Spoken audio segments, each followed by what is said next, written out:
نبی کے گھر والوں، اللہ نے تم سے ہر طرح کی نجاست کو، پلیدی کو دور کر دیا۔ یہ محفوظ لوگ ہیں۔ اب آگے آ جائیں تو سیدہ کائنات طیبہ کائنات سیدہ فاطمہ زہرا کو لے کر چلے، اور ابنا کی بات آئی تو حسن و حسین کو اٹھا لیا، گود میں حسین ہے اور انگلی پکڑ لی امام حسن مجتبیٰ کی۔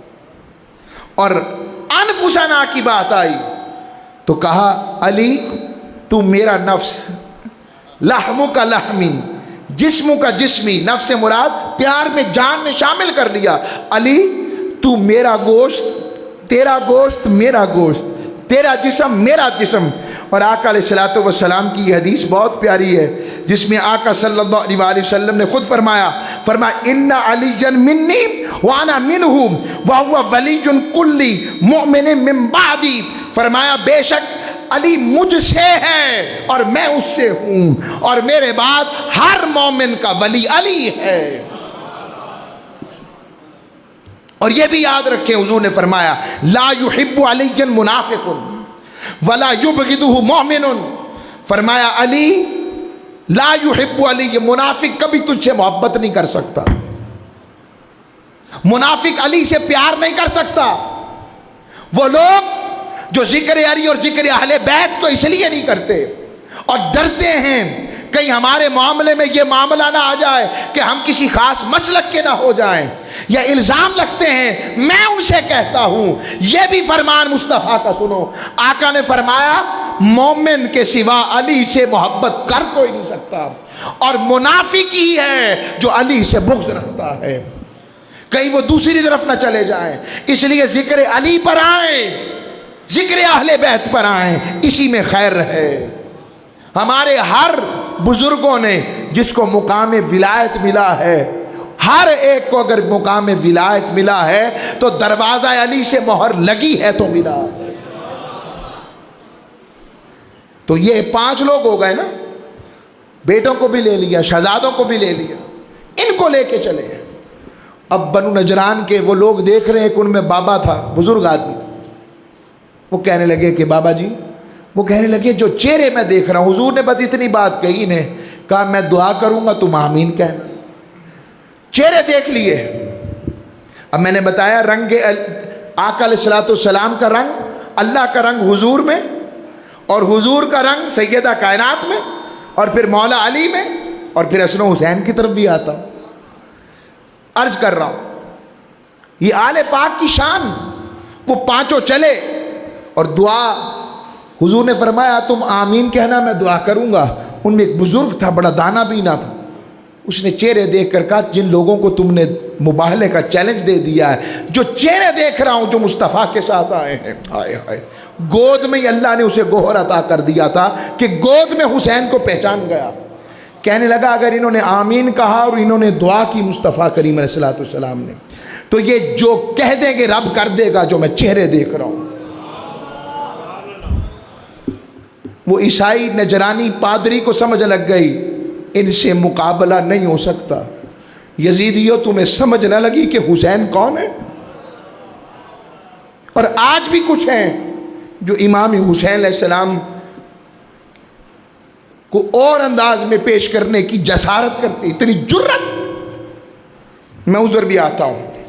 اب حسین پاک کون ہے اور حسن پاک آپ میں رنگ مصطفیٰ کیسے ہے؟ ہائے ہائے، حضور علیہ السلام کی یہ حدیث مقدسہ ہے۔ آقا علیہ السلام نے ان دونوں کو جو خیر عطا کی ہے، ایک تو خون مصطفیٰ ہونا، مقرب ہونا، اور یاد رکھے آقا صلی اللہ علیہ وسلم کے وصال عالی شان کے وقت حضرت امام حسین کی عمر 6 سال تھی، یعنی 6 سال تک پروردہ آغوش مصطفیٰ۔ کیا سیابی بھی ہیں؟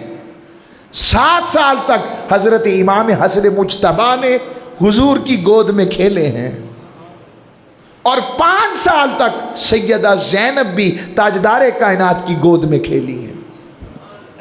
سیابیاں بھی ہیں۔ اور سیابی یہ بھی بتا دیتا ہوں کہ کتنی عمر کا سیابی ہو تو حدیث لے لی جاتی ہے۔ امام بخاری کے بقول 4 سال کا بھی سیابی حدیث بیان کرے تو لے لو، آگی بات سمجھ. یہ امام حسین و حسن اور آقا صلی اللہ علیہ وسلم نے ان سے کیسا پیار فرمایا. آپ حدیث سنیں راضی ہوں گے, آپ کو کیفیت ملے گی. حضور نے دعا کی, پہلے فرمایا ہازان ابنایا و ابن ابنتی, فرمایا یہ میرے بیٹے ہیں اور میری بیٹی کے بیٹے ہیں. اب حضور نے دعا کے لیے ہاتھ اٹھائے, فرمایا اللہم انی احبہما, میرے مولا بے شک میں ان دونوں سے محبت کرتا ہوں. فاحبہما, اے میرے اللہ تو بھی ان دونوں سے محبت کر. اور اگلا جملہ یہ جو آپ بیٹھے ہیں, کیوں بیٹھے ہیں, فرما احبا من یحبہما, اے اللہ اس سے بھی تو محبت کر جو ان دونوں سے محبت کرتا. یعنی حسنین پاک سے محبت اللہ کی محبت تک لے جاتی ہے, ان دونوں کا پیار اللہ کے پیار تک لے جاتا ہے, ان سے پیار اللہ کی قربت دیتا ہے, اللہ کی بارگاہ کی خیر عطا کرتا ہے.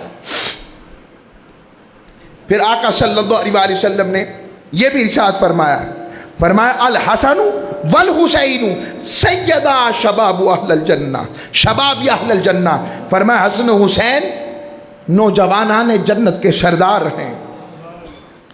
آپ اپنے بچوں کو صرف چومتے ہیں, اور آقا کیا کرتے, الحسن والحسین وکانا یقول لفاطمہ, حضور جب گھر آتے تو سیدہ فاطمہ سے کہتے, فرماتے میرے بیٹوں کو بلاؤ. دونوں شہزادے آتے, فَيَشُمُّهُمَا وَيَدُمُّهُمَا إِلَيْهِ, حضور انہیں چومتے بھی تھے, حضور انہیں سونگتے بھی تھے. آج تک چومنا تو دیکھا ہے, بیٹا باپ کو, باپ بیٹے کو چومتا ہے, ماں چومتی ہے, مگر میں نے نہیں دیکھا کوئی سونگتا بھی ہو. اور آقا واری جائیں, حضور انہیں سونگتے. اور حضرت عبداللہ ابن عباس رضی اللہ تعالیٰ عنہ اور عبداللہ ابن عمر کے بارے میں بھی آتا ہے, آپ نے فرمایا, حضور نے فرمایا تھا, ان الحسن والحسین ہما ریحانتین من الدنیا, فرمایا حسن و حسین دنیا میں میری دونوں خوشبوئیں ہیں. یہ شان ہے سیدہ پاک کے لالوں کی, حسن و حسین کی, آقا کے شہزادوں کی. حضور نے انہیں نواسا نہیں کہا, ہمیشہ کا میرے بیٹے. اور صحابہ کیا کہتے ہیں, کہتے جب دل کرتا حضور کے وصال کے بعد کہ ہم شبیہان مصطفیٰ حضور کی شبیہ کو دیکھیں, جو حضور کی کامل شبیہ ہوں, تو ہم مولا علی کے دروازے پر آ جاتے اور مولا علی المرتضیٰ سے عرض کرتے, مولا علی سے کہ علی اپنے شہزادوں کو باہر بلائیں. حضرت امام حسن حسین آتے تو دیر تک صحابہ انہیں دیکھتے رہتے اور کہتے علی یہ آپ پر تو نہیں ہے, یہ تو ہو بہو مصطفیٰ کریم کی شباہت ہے. مولا علی فرماتے ہاں یہ انہی کے بیٹے ہیں, یہ انہی کا فیض اور کرم ہے. یہ شباہت رکھنا, یہ خیر رکھنا, اس کے ساتھ یہ مقام رکھنا, یہ کیا تھا. پھر آپ کی شخصیت میں, خلق میں, امام حسن میں بھی امام حسین میں بھی وہی خلق کی صفتیں تھیں جو تاجدار کائنات کو رب نے عطا کیا تھا. یہ شان عطا ہوئی تھی. اس کی مثالوں میں ذکر آتا ہے کہ امام حسن و حسین باغ میں بیٹھے تھے, بھوک لگی تو آپ نے اپنے ان باغ میں ملازم بھی تھے, عبداللہ ابن عباس اس کو روایت کرتے, کہتے ملازم بیٹھے تھے, انہوں نے کھانا مانگا تو ہم نے سادہ سا کھانا پیش کر دیا. یہ سادہ کھانا کھا رہے تھے کہ اتنے میں ان کا گھر سے کھانا آ گیا. وہ کھانا بڑا اس سے بہت اعلیٰ تھا. واری جائیں طبیعت کی سادگی پر, یہ سادہ کھانا کھاتے رہے اور وہ جو اعلیٰ کھانا تھا وہ حضرت عبداللہ ابن عباس کے غلاموں میں تقسیم کر کے انہیں کھلایا, بٹھا کر اپنے ساتھ بٹھا کر کھلایا, اپنے ساتھ بٹھا کر. اور کھلانے کے بعد عبداللہ ابن عباس نے کہا وہ اعلیٰ کھانا آپ نے چھوڑ دیا, یہ سادہ کھا لیا, کہ ہمیں یہ زیادہ اچھا لگ رہا تھا. ہائے, اپنے نفس پر احسار کر کے انہیں کھلا رہے.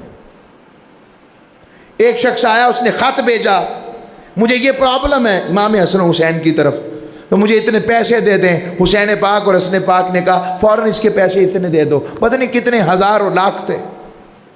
7 لوگوں نے کہا تصدیق کر لیتے، فرمایا تصدیق کرنے میں اس کا وقت ضائع ہوتا، ضرورت مند ہوتا، شرمندہ ہوتا، ہمارا کام آنے والے کو خالی لوٹانا نہیں، جولیاں بھر کے جانا ہے۔ یہی نانا نے سکھایا ہے، یہی بابا نے سکھایا ہے۔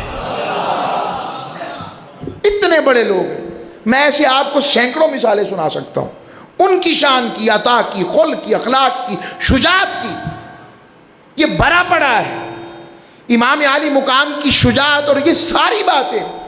اب میں سمٹ کر آ رہا ہوں وقت کی مناسبت دیکھتے ہوئے، اب اتنی شانوں والے ہوں، ذہنوں میں سوال ڈالا جاتا ہے آج کے دور میں، وہ جی وہ بہتر تھا وہ نہ نکلتے، اور تاریخ پڑھتے ہیں اور تاریخ میں کہتے ہیں یہ تو ایسے لگتا ہے جیسے سیاست کی جنگ تھی، حکمرانی کی جنگ تھی۔ نہیں، میں نے کہا نا حسین پاک کو حکمرانی کی ضرورت نہیں، حسین پاک نے یہ سب کچھ دین کی سرفرازی کے لیے کیا۔ کیسے؟ میں ہمیشہ کہتا ہوں، اور یہی بات قرآن و حدیث اور قیاس کے مطابق ہے کہ یاد رکھے تاریخ پڑھتے ہوئے دیکھا کرے شخصیات کون ہیں، ان کا معیار کیا ہے، ان کا شان اور مقام کیا ہے، قرآن ان کے بارے میں کیا کہہ رہا ہے کوئی ان کی آیت شان میں اتری ہے، کوئی ان کی شان میں قرآن حدیث آئی؟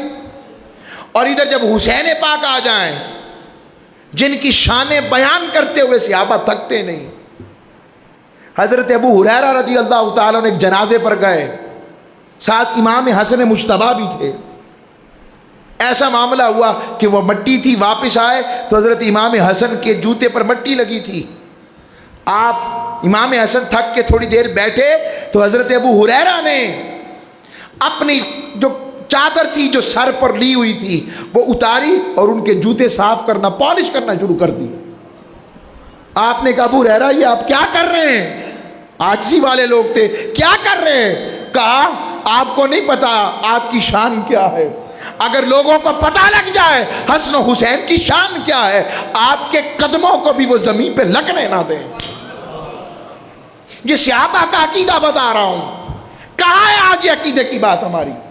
میلاد النبی کی شان اور آقا کی شان والوں، محرم آئے تو حسین پاک کا ذکر کیا کرو، ان کے فضائل بیان کرو، ان کے مناقب بیان کرو، ان کے ذکر ہنسی سے اپنے آپ کو ہنسی کرو، اور یاد رکھو ان کے غم میں رونا، آنکھوں میں آنسو آ جانا، رو پڑنا، یہ سنت مصطفیٰ ہے۔ حسین پاک کی شہادت کا ذکر جب آقا علیہ السلام کو خبر ملی جبرائیل امی کے ذریعے تو آقا بھی رو رہے تھے، اور حدیث میں ایک میں آتا ہے ہچکی بند گئی آقا کی کہ میرے شہزادے کو بھی شہید کر دیا جائے گا۔ یہ مقام ہے۔ اب عرض کر رہا ہوں، ذہنوں میں یہ سوال ڈال دیا جاتا ہے دو جنگ تھی، ارے شہزادہ تو حسین تھا، اس کا تو ہمیں پتا ہے، یہ دوسرا شہزادہ کہاں سے گھڑ لیا آپ نے؟ وہ رشتہ دار تھے، رشتہ دار ہونے سے کیا ہوتا ہے؟ رشتہ دار تو حضور کا ابو لہب بھی تھا، نہیں تھا؟ بولے نا، حضور کا سگا چچا نہیں تھا؟ رشتہ دار ہونے سے کیا ہوتا ہے؟ رشتہ دار حضور کا سگا چچا ابو لہب تھا، مگر رب نے اسے کیا کہا تھا؟ تبت یدا ابی لہب وتب، ٹوٹ پہنیا تیرے ہاتھ ٹوٹ جائیں، میرے حبیب کو کہتا ہے۔ چچا ڈانٹ ہی لیتا ہے بھتیجے کو، مگر سمجھ لگی یہ آقا علیہ السلام کی ذات ہے۔ اور یہاں تو حضور کی جان کھڑی ہے۔ کربلا کے میدان میں امام علی مقام نے ابھی علم بلند نہیں کیا تھا کہ میں تلوار اٹھا رہا ہوں، ابھی تو صرف بات چیت کے لیے نکل رہے تھے، اور اس کا اس طرح انشاءاللہ اگلا پس منظر اگلے جمعہ کو میں اس کا مکمل بیان کروں گا، مگر اس بات پر اختتام کی طرف لا رہا ہوں۔ یہ چاہت اور محبت کا اظہار کرنا، آل پاک سے اپنے آپ کو تعلق جوڑ رکھنا، یہ شان کا اظہار اور آل پاک کو حق پر ہی سمجھنا ہے۔ کبھی ذہن میں شک نہ لائیں، کیونکہ جن کو رب پاک کہہ دے اور جن کو حق نما اللہ کہہ دے، اور جو مباہلہ کے اندر بھی حضور کے ساتھ نکلیں، کیوں حضور نے انہیں ساتھ لیا، اس کا نقطہ کر کے ختم کر رہا ہوں۔ اس لیے لیا رب نے ساتھ، اس لیے کہ لوگوں اگر مستقبل میں کبھی حق تمہیں سمجھنا لگ رہا ہو، حق کہاں کھڑا ہے۔ حسین پاک کو اس نظر سے دیکھے، ایک تو بچپن سے عادت تھی مباہلے پر لے کر گئے تو کچھ بھی ہو سکتا تھا کہ نہیں، مگر یقین تھا کہ حق نما پر اور حق پر ڈٹ جانے کی تربیت تو گود سے ہی حسین مصطفیٰ سے پا رہے ہیں، گود سے پا رہے ہیں۔ چل پڑے اور وہ ہو کیا رہا ہے، اور بتایا کہ جب میرا صدیق بھی نظر نہ آ رہا ہو، عمر بھی نظر نہ آ رہا ہو، عثمان بھی نہ رہے، حتیٰ کہ علی بھی چلے جائیں اور میری فاطمہ بھی نہ ہو، اب دیکھو اگر تمہیں حق پہچاننا ہو، دیکھو حسین کہاں کھڑا ہے۔ جہاں ان پانچوں میں سے جو جہاں کھڑا ہے حق وہیں ہے، اور جو حق کے مقابلے میں آئے وہ نہ حق ہے، اور پاک کے مقابلے میں ہمیشہ پلید آتا ہے۔ حسین پاکوں کا نمائندہ بن کر، حق کا نمائندہ بن کر، مصطفیٰ کا نمائندہ بن کر، انبیاء کا نمائندہ بن کر، خیر کا نمائندہ بن کر، محبت کا نمائندہ بن کر، دین کا نمائندہ بن کر، اور بطور دین کی صنعت ڈال بن کر کہ دین کو بھی پناہ ملی تو حسین کے دامن میں ملی، دین کو بھی آنا پڑا حسین کے دروازے پر۔ حسین اب پھر مجھے تیرے خون کی ضرورت ہے، آپ کے خانوادے نے خون دے کر، آپ کے نانا نے خون دے کر احد میں، طائف کی وادیوں میں مجھے سینچا تھا، اب پھر خون کی ضرورت ہے۔ حسین پاک نے اس لجپالی کے لیے اپنا پورا کنبہ شہید کروا کر نانا کے دین کو سر بلند کر دیا۔ آئیے کہ شاہ است حسین، بادشاہ است حسین، دین است حسین، دین پناہ است حسین، سر داد نداد دست در دست یزید، حقہ کے بنا لا الہ است حسین، وما علیہ الا